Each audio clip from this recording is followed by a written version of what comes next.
আপনারা সবাই দোয়া করবেন। আমি এখন বাইরে যাব, একটু জগিং করতে যাব, যদিও খুব ঠান্ডা। আমার তো করোনা ভাইরাস হয়েছিল, তো সেটা সেরে গেছে। গতকালকে আমি টেস্ট করিয়েছি, আমার দেহে কোনো করোনা ভাইরাস নেই। আমার ডাক্তারগণ খুব খুশি হয়েছেন, তো আমিও খুশি, সবাই নিশ্চয়ই আপনারাও খুশি। তো ঠান্ডা লাগা আছে একটু, আমার ব্রঙ্কাইটিসের ভাব আছে গত 30 বছর যাবত ইউরোপে আসার পর থেকেই। তো সেজন্য আমাকে ওষুধ নিতে হচ্ছে।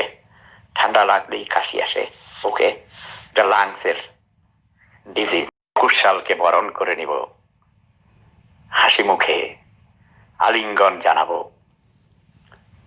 ফুলের মালা যত পারি সব কিছু প্রকৃতি মাতার গলায় আমরা পরিয়ে দিয়ে আমরা 2021 সালকে বরণ করে নেব।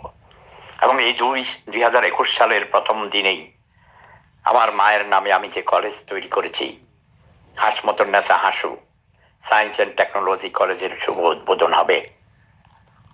এবং উদ্বোধন করবেন বীর মুক্তিযোদ্ধা, মুক্তিযুদ্ধের অন্যতম সংগঠক, যিনি সারা জীবন মানবতার সেবায় নিজের জীবনকে উৎসর্গ করে আসছেন, গণস্বাস্থ্য কেন্দ্রের প্রতিষ্ঠাতা, ট্রাস্টি, আমাদের প্রাণ প্রিয় বড় ভাই, আমার সহযোদ্ধা, গণস্বাস্থ্য কেন্দ্র তৈরি করে যিনি কম মূল্যে বাংলার 20 কোটি মানুষকে গত 50 বছর ধরে, প্রায় 50 বছর ধরে বিনামূল্যে, অল্প মূল্যে স্বাস্থ্য সেবা দান করে আসছেন, আমার অত্যন্ত প্রিয় সহযোদ্ধা, যার সঙ্গে আমি গত 60 বছর আগে থেকে রাজনীতি করে আসছি, আমার বড় ভাই, আমার শ্রদ্ধাভাজন শিক্ষক, আমি আমার গুরু, আমার বস বলে যাকে আমি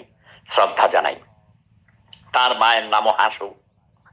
আগামী দিন তিনি আমাদের চেড়িয়ারা গ্রামে সরসাক অঞ্চলে আমার মায়ের নামের সেই কলেজটি, Hasmatunnesa Hasu science and technology college, শুভ উদ্বোধন